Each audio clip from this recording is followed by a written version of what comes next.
segunda exposição é do arquiteto Carlos Antônio Leite Brandão. Carlos Antônio Leite Brandão, nascido em 27 de setembro de 58, é professor de História da Arquitetura na Escola de Arquitetura da UFMG, onde se graduou em 1981. É doutor e mestre em Filosofia pela UFMG, 1997 e 87, respectivamente, especialista em Cultura e Arte Barroca pelo FOB em 1989. Tem como principais publicações Kit Tum, O Combate da Arte em Leon Batista Alberti, e A Formação do Homem Moderno Vista através da Arquitetura, ambos editados pela editora UFMG. Atualmente preside o Instituto de Estudos Avançados Transdisciplinares da UFMG. Abrimos então a exposição arquiteto Carlos Antônio Leite Brandão.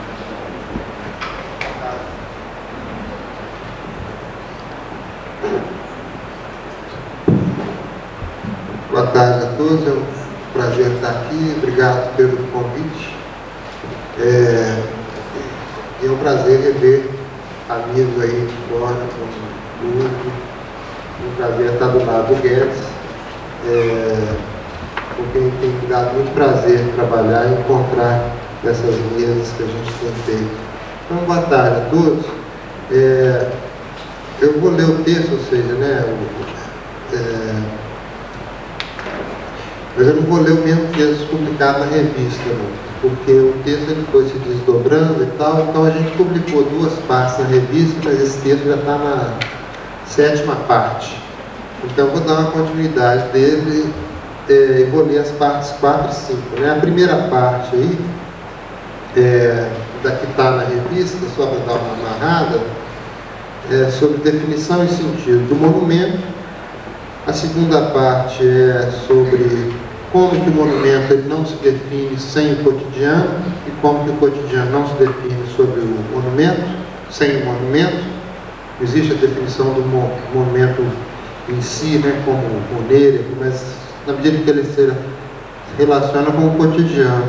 E tal como a analogia que eu uso, né, os feriados eles só têm sentido, né, os dias festivos, diante dos dias cotidianos que a gente leva na vida, né? Senão, se tudo for monumento, nada seria monumento. Se tudo fosse feriado, nada seria feriado. Então, essa definição é recíproca. O cotidiano e o monumento se definem. Terceira parte que eu vou pular é a que trabalha com o conceito de monumento funerário, cemitério. Seja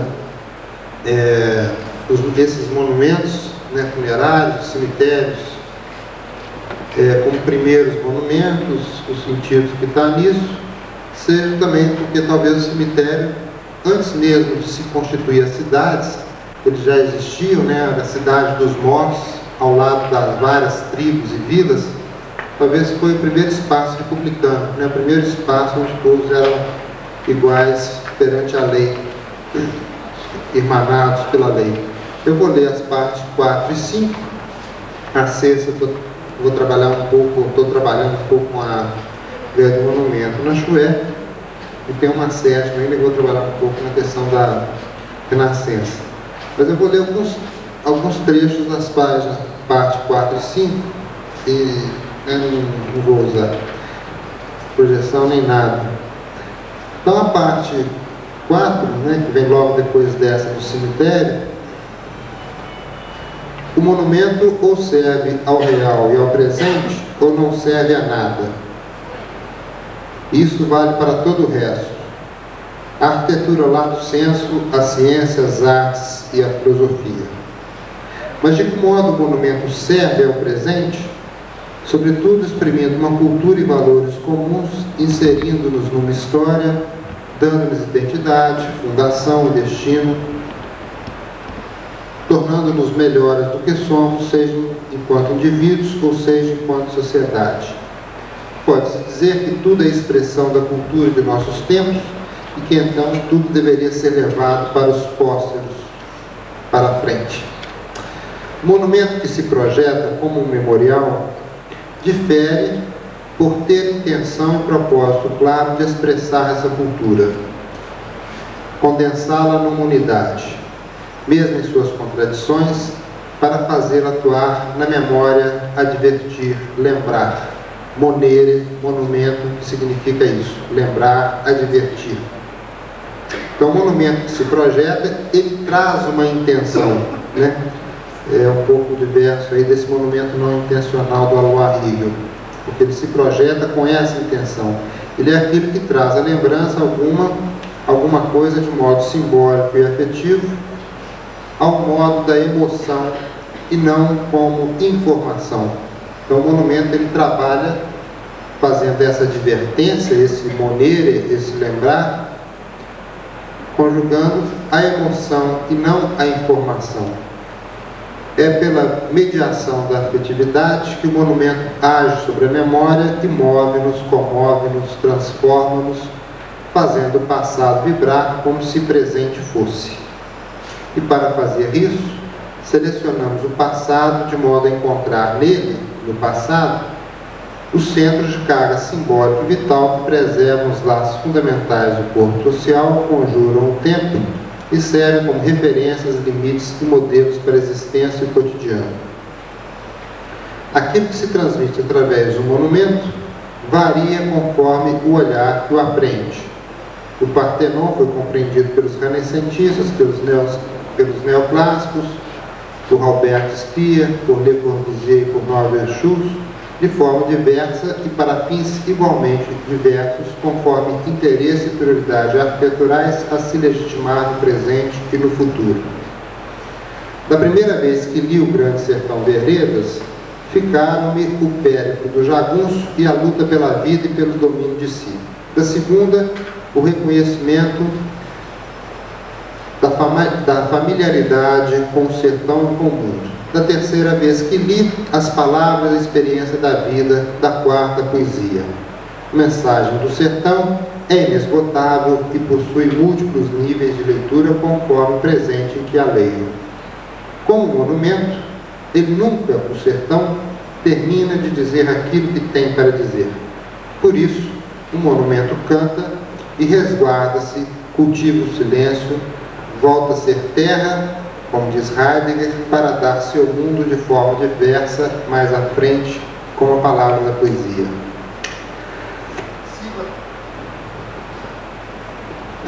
Sigo a tradição de nuclear minhas aulas de história sobre os mesmos ícones de meus antecessores. É através deles, desses ícones, que julgo levar a arquitetura, a história, a universalidade, a cultura e a filosofia, o que é uma das tarefas do curso de graduação que ministro. Não porque as demais construções não têm importância, mas porque sei que elas e a arquitetura contemporânea serão priorizadas por outras matérias ao longo do curso, restando pouco para o estudo da arquitetura e para a formação humanista, mais que técnica, do aluno. Não se trata de conhecer eventos arquitetônicos do passado, mas de fazer deste passado história, ao organizá-lo segundo uma ótica de valores e na perspectiva de conhecermos a nós próprios mais do que a fatos arquitetônicos externos e alheios ao humano do homem. Minha matéria é a história da arquitetura e não o passado da arquitetura. O passado só se converte em história mediante a significação que damos aos feitos. E essa significação é o presente que dá. Sem nós, o passado não é histórico, nem o monumento interessa. Diversos ex-alunos, depois de muito tempo transcorrido, procuram-nos dizendo que deveriam ter prestado mais atenção às aulas e aos monumentos, pois são obrigados sempre a reexaminá-los e citá-los em sua prática profissional. Creio que é bom este esquecimento das minhas aulas, pois, como dissemos, é preciso dar espaço ao novo e fazer leve o ato de projetar, sem carregá-lo demasiado com o peso das tradições.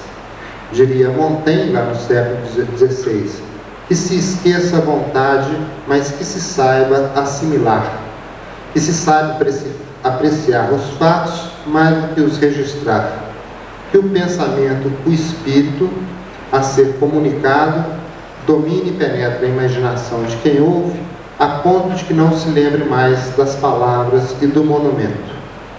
Creio que os estudos dos monumentos servem para dar uma cidadania em arquitetura ao aluno.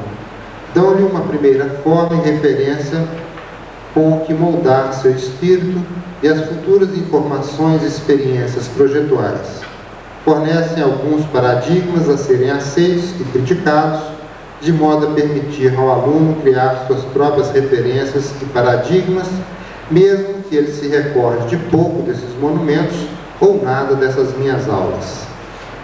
Existe, diria Calvino, um livro que chama Por que Ler os Clássicos, uma força particular do monumento ou do clássico da literatura que se consegue fazer-se esquecer enquanto tal, mas que, no entanto, fica como semente. E é por isso que a obra se torna ou monumento ou clássico de literatura, esquecida, mas ficando enquanto semente.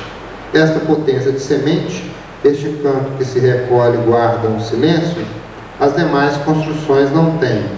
Elas falam, até gritam e choram, como as favelas, mas não têm as potencialidades da semente, os segredos da terra em que a cultura se cultiva. A figura de um monumento só se delineia diante do fundo das demais construções, como nessa parte 2 aí, com ou sem pedigree arquitetônico, como dissemos nessa segunda parte. Este fundo, aqui que recebe o nome do cotidiano, é valioso, pois é nele que nossa existência verdadeiramente, cotidianamente habita, é nele que dormimos, trabalhamos e damos uma casa à nossa condição mortal, mundana e presente. É deste fundo que visamos os monumentos, assim como é da temporalidade do nosso cotidiano que aguardamos os dias festivos. Só quem vive essa temporalidade presente encontra a dosagem que permite compreender os monumentos só como figura diante deste fundo, e não em si mesmos. É monumento tanto aquilo que faz as demais construções funcionarem como fundo cotidiano em que transcorremos bem as nossas vidas, sem prescindir delas, como aquilo que, diante de uma atualidade inflacionada de informações e construções bombásticas, persiste como uma espécie de rumor de fundo, a questioná-la, essa modernidade de muitas construções bombásticas, contraditá-la, limitá-la e referenciá-la com seu silêncio, entre aspas, monumental, resistindo aos apelos da novidade, do espetacular, através do fundo da tradição, invariância e regra, permitindo-nos vislumbrar quem somos, para onde vamos e o melhor que poderíamos ser. Ou seja, há no monumento hoje, talvez uma carga de silêncio que seja contrário ao monumental que grande parte da arquitetura contemporânea espetacular visa. A opção pela arquitetura do monumento ou pela arquitetura do cotidiano traz outro dilema, de longa tradição histórica, sobre o tipo de espaço que a arquitetura deve engendrar. Aí eu vou tocar no ponto que o Flavinho tocou ao final. Repetindo, a opção pela arquitetura do momento ou pela arquitetura do cotidiano, como é o tema dessa mesa, traz outro dilema de longa tradição histórica sobre o tipo de espaço que a arquitetura deve engendrar. O espaço da contemplação, como o gótico, o eclético, o do Art Nouveau e o da École de Beaux-Arts, e o espaço da ação, ou que o Fabinho chama aí no final de uma fruição, né, do valor da fruição. O espaço da ação como grande parte da arquitetura do humanismo cívico, renascentista, do modernismo, antes que ele se tornasse um estilo, ou da Bauhaus. Ambas as correntes, contemplação e ação, espaço da contemplação da ação, abrigam tendências tanto positivas e virtuosas quanto negativas ou viciosas. E o que determina isso é, sobretudo, a consideração dada ao contexto histórico-social e sua relação com o edifício ou o espaço urbano que se projeta. A elisão, o esquecimento do contexto real e sua frequente substituição por um uso messiânico e místico, como é o caso de uma catedral gótica ou do Museu de Bilbao, que aqui ele vai fazer uma pergunta sobre isso, é um perigo comum que ameaça a arquitetura. Como, ao pensar o monumento, ou ao tratar o espaço virtual como fim em si mesmo. Um perigo, esse esquecimento do contexto e a sua substituição por uma arquitetura meio messiânica, se dá na medida em que converte a arquitetura em nada mais do que imagem ou espetáculo visual, tal como a Catedral de Luz de Albert Speer feita para Hitler. Numa cultura de simulacros, como a nossa, e consumista, essa imagem mascara e perverte a realidade, ao invés de procurar transformá-la. É um tema de uma mesa redonda que o Guedes patrocinou lá em São Paulo. A imagem, que é a tônica aí do nosso tempo, corrói tanto a arquitetura do monumento quanto a do cotidiano. Corrói o decoro da cidade e da casa. Corrói os objetos de uso e de recordação. Ocupa a maior parte do guarda-roupas e das bolsas que vocês estão aí carregando a tiracolo. A imagem nivela o que tem valor e história ao que não tem e é fetiche. A cultura da imagem é a cultura onde tudo é exposto, publicizado, dado à visão plena. É uma cultura obscena, onde o cotidiano e a intimidade das pessoas são expostas ao olhar e ao comentário de todos, pela televisão, pelas faixas na rua, pelas matérias de revista e pelas idiosincrasias dos arquitetos, jornalistas e paparazzi de toda espécie. Esse panóptico tecnológico e hipermediático, contudo, não vê tudo. Capta apenas a superfície objetiva e plana das coisas, seres e pessoas esvaziadas de todo significado, de todo contexto e de toda história. Misturam-se os planos, um mosaico de imagens justapostas e desafiadas, perdem-se as perspectivas, a distinção entre figura e fundo, monumento e cotidiano, o que tem importância ou não, o real e o virtual, e tudo se achata nessa visibilidade de superfícies amalgamadas umas às outras. Neste reino da visibilidade total, cada ente vira design e retórica no seu pior sentido, retórica de si mesmo.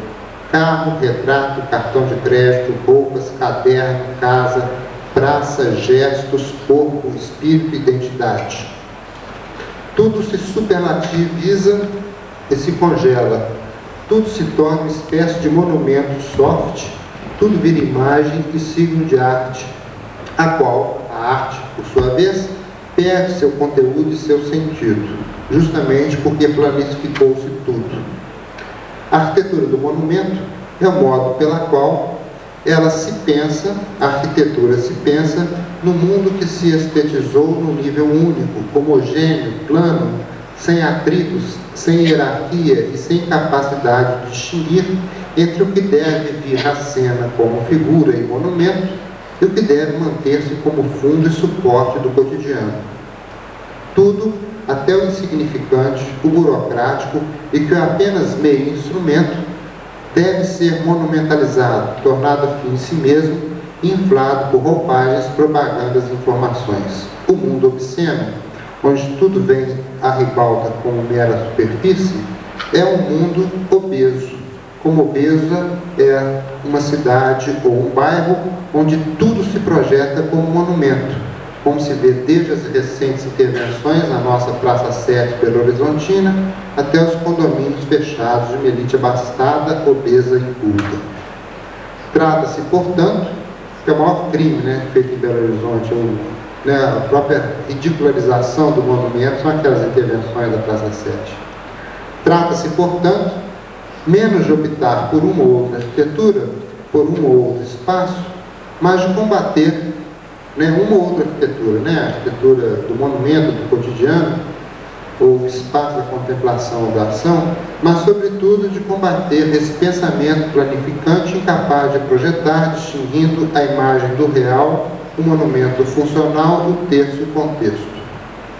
Na contramão da via modernista, que fez a arte penetrar no campo da função, do utensílio e do cotidiano, o pós-moderno banalizou a arte e a arquitetura, as medidas com que apreciá-las, os lugares, tempos e modos com e em que inseri-las. o modernismo tirou a arte dos museus. Seus sucessores, contudo, inclusive os neomodernistas, fizeram de tudo: a cidade, a casa, a decoração, o corpo e o espírito, objeto de museu e suporte para informações e estetizações que pouco têm de arte, muito de mercadoria e lixo. Esta obesidade estética informativa constrange a arte, leva a reduzir-se e concentrar nostálgica e timidamente em essências e purismos a que damos o nome de minimalismo estético, a outra face da arquitetura monumental. No espaço onde proliferam imagens estéticas descontextualizadas e vazias de conteúdo, onde o problema da arquitetura perdeu a sua complexidade para virar imagem, este espaço, tudo é, ao mesmo tempo, monumento e antimonumento, e é assim que os arquitetos vão começando a aprender nas escolas. Monumento, por cavar um lugar na obesidade e obscenidade do mundo. Antimonumento, por elidir o contexto e os caráteres próprios ao cotidiano, à monumentalidade, ao profano e ao sagrado, ao privado e ao público, ao hábito e à lei. Por serem a imagem e a representação visual as tônicas de nossa profissão e linguagem, os arquitetos são naturalmente contagiados por este processo de estetização do mundo e tendem a reduzir a apropriação do espaço social à sua percepção visual, já no momento em que inicia a projetar. A sua vivência concreta, a vivência concreta do espaço, superpõe o fetiche abstrato de uma imagem monumentalizada pelo computador, implantada pelas várias formas de mídia, como aconteceu frequentemente com alguns exemplos do deconstrutivismo recente. O abismo entre a imagem da obra concebida para ser contemplada e sua experiência vital é correlato ao apagamento tanto da relação entre o monumento, o cotidiano e o contexto, quanto da dimensão social e política do espaço arquitetônico enquanto espaço da ação humana e não da contemplação estética. Para trafegar no mundo cada vez mais estético, o funcionalismo mesmo passou de proposta eminentemente ética a proposta estilística, como o International Style da década de 30, mesmo em Oscar Niemeyer e também nos atuais neomodernistas. Fazer da arquitetura sempre monumento é a estratégia dos totalitarismos hard, como nazista, ou soft, como contemporâneo. Trata-se sempre nessa estratégia de estetizar o espaço político e social e fazer da arquitetura um espetáculo de embriaguez dos sentidos, especialmente o visual, e da obesidade das escalas impostas sobre o mundo ético e sobre o cotidiano.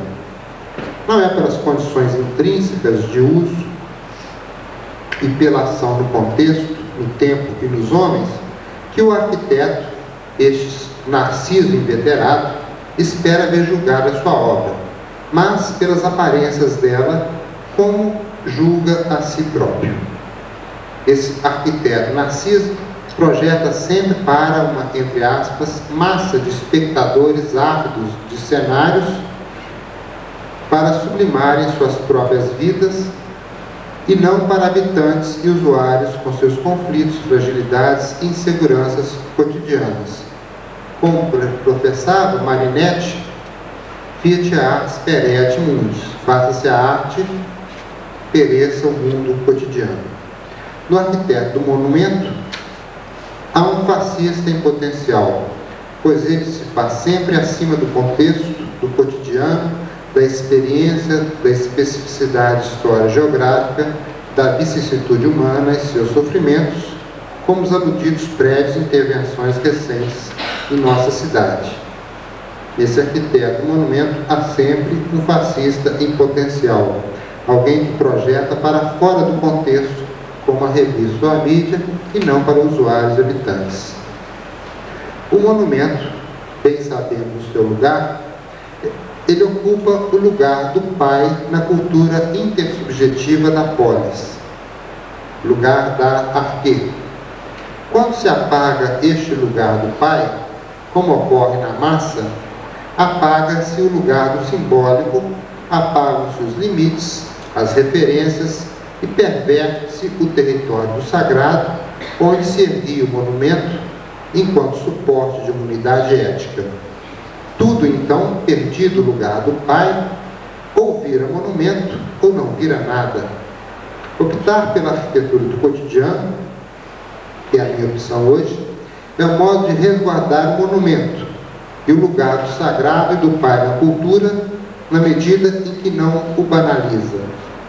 É uma atitude de recolhimento, de retração, de economia da arquitetura, visando a preservar os sabores distintos do monumento e do cotidiano e dar ao nosso espaço e tempo a espessura e profundidade que eles vêm perdendo. Mas isto é quase impossível numa cultura do gozo, que oblitera em nossa economia psíquica toda espessura e profundidade, toda interdição, toda autoridade, limite e trauma que dão lugar ao simbólico. A mensagem do monumento se economiza, é cifrada como toda representação simbólica e não se deixa capturar e fixar nunca definitivamente. Esconderijo da divindade, o Partenon envia-nos diversas mensagens ao longo de sua história e, conforme o nosso presente, nossos preconceitos e interesses, como vimos no começo dessa palestra, lemos umas mensagens e deixamos de ler outras. Há, entre aspas, panescopia atual, essa mania de ver e publicizar tudo, que exige a transparência absoluta de tudo, como na casa do Big Brother. Essa panescopia anula o lugar do simbólico, repele a hermenêutica e estas economia e representação próprias do monumento. Como na linguagem da internet, tudo hoje deve ser explicitado, explícito, despudorado, óbvio, inequívoco, cru, sem mediações e ambiguidades, para os dóceis espectadores, ávidos de fofoca e imagem. A sociedade do espetáculo exige uma arquitetura do espetáculo que se apropria do nome, do lugar do monumento, para dar passagem à obra deste arquiteto Narciso, sempre pensada apenas como imagem e gozo visual. Perdemos o monumento e seu lugar, e para recuperá-los, como é o nosso propósito, cumpre resguardá-los, o monumento e seu lugar, e não sair proliferando arquiteturas monumentais a todo tempo e lugar. Atentar ao uso e ao ordinário, pensar o espaço como espaço de ação mais do que de contemplação, é modo desesperado de tentar reaver o lugar do simbólico, das mediações e das representações.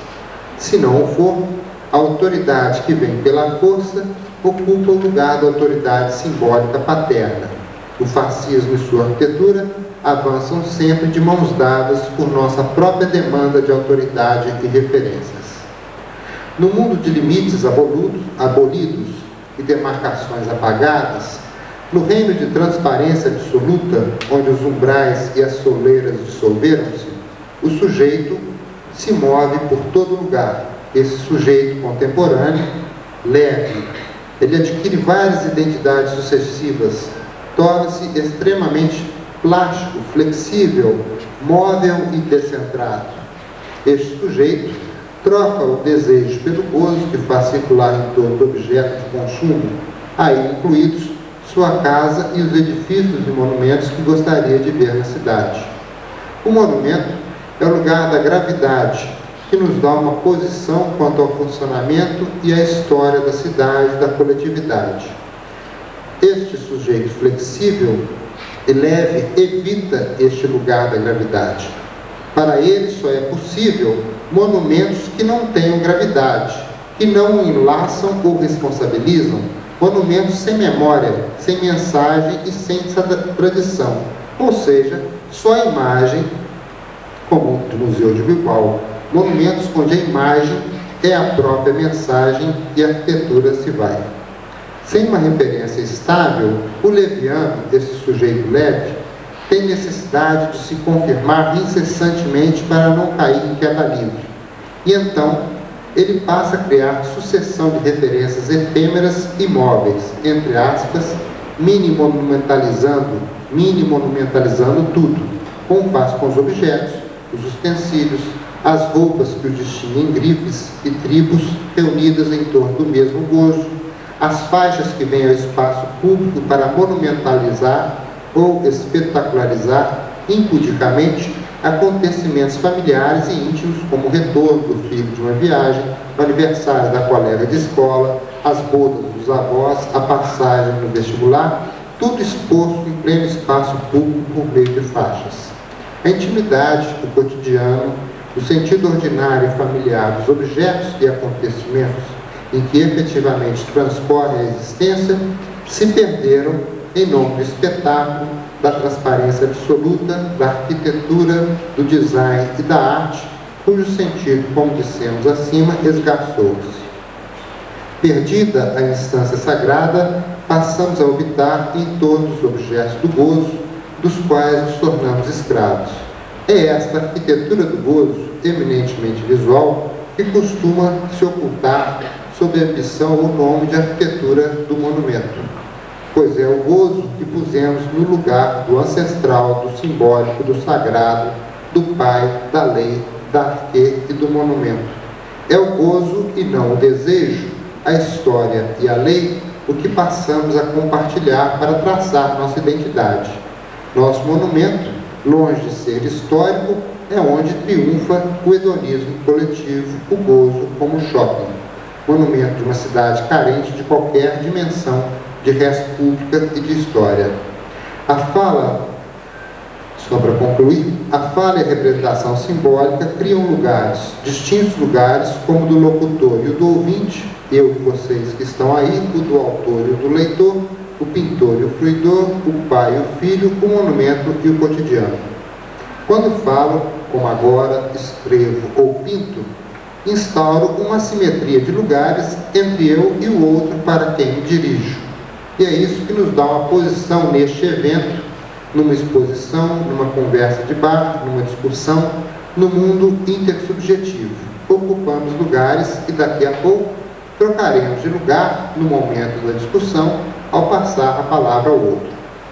Por falar, o monumento também cria seu lugar e dá lugar ao ordinário e ao cotidiano com que conversa. No mundo de pura visibilidade panescópica, a imagem abola essa constituição de lugares e alteridades, de diferenças. Não ocupamos mais o lugar, pois queremos ocupar todos os lugares ao mesmo tempo. E o que fazemos só superficialmente, seja no nosso cotidiano, seja concebermos a arquitetura como de superfícies ou monumentos de superfície como Leibniz, ou mesmo em algum Oscar Niemeyer. São monumentos sem fala. Sua mensagem é a própria imagem, planificada, crua, sem profundidade e sem cifras, ou seja, monumentos de superfície. A unidade ética que dava lugar ao monumento foi substituída por uma outra unidade simplesmente estética, capaz perfeitamente de mascarar e fazer trafegar incólume e imperceptivelmente o arquiteto fascista, o tirano, o arquiteto narciso, o Dom Juan, o tartufo político e ecologicamente correto, o demagogo, o canalha que está ao lado nosso, em nossa mesa de bar, em nosso local de trabalho ou na passarela. Os que cultivaram o esteticismo foram, sobretudo, os nazistas. Melhor do que eles, ninguém. Os desfiles de Nuremberg, por exemplo, eram esteticamente perfeitos. O esteticismo autoriza os mais escabrosos crimes. Não apenas pode autorizar os crimes, mas, uma vez cometidos, não poderão ser reprovados a seus autores, já que terão sido perpetrados em plena legitimidade essa que nós mesmos homologamos. Para não legitimá-los, uma vez que me é tão difícil percebê-los numa cultura do simulacro, do gozo e da descontextualização em que eu e minha profissão de arquiteto e professor estamos mergulhados, prefiro, neste contexto atual de nossa cidade, de nossa história, de nossa economia psíquica, cuidar do cotidiano e da arquitetura que o acolhe e cultiva, mesmo que isso signifique meu recolhimento, minha saída dessas palestras e desses lugares do espetáculo. Dissemos que o monumento só se define em relação ao cotidiano. No espaço e num tempo onde o sofrimento do cotidiano é constantemente anestesiado pelas imagens, informações, propagandas e drogas de toda espécie, também o será o monumento enquanto tal. A aniquilação da experiência vital e profana do espaço, nossa experiência ordinária, cotidiana, simples, também leva à aniquilação do que ele serve de exemplo, arquétipo, valor, referência e transcendência, do que remete à memória e nos destina a um futuro. Ao aniquilarmos essa existência simples, aniquilamos também o monumento enquanto tal. Ficamos com os monumentos de superfície. Assim, também a anulação do cotidiano por uma cultura hedonista anula os nossos dias festivos e comemorativos, homogeneizando o tempo. Um presente sem autoridade, em que tudo é imagem e monumento, traduz a imanência obesa de uma narcísica idiotice que converte o mundo todo, inclusive os objetos mais instrumentais e cotidianos, que deveriam ser nossos trabalhos enquanto arquitetos, em entidades míticas e fantasmagorias surrealistas que promovem a exclamação de muitos, mas o habitar de ninguém.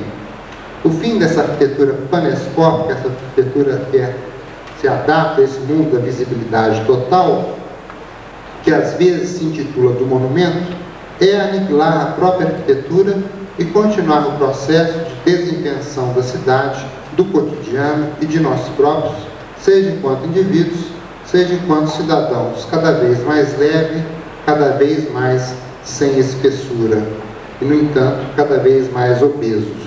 No mínimo, é mais honesto cuidar melhor do cotidiano e da vida humana que transcorre nos edifícios e cidades que projetamos, do que tornar obsceno o sagrado e a usar o nome do monumento em vão. Obrigado.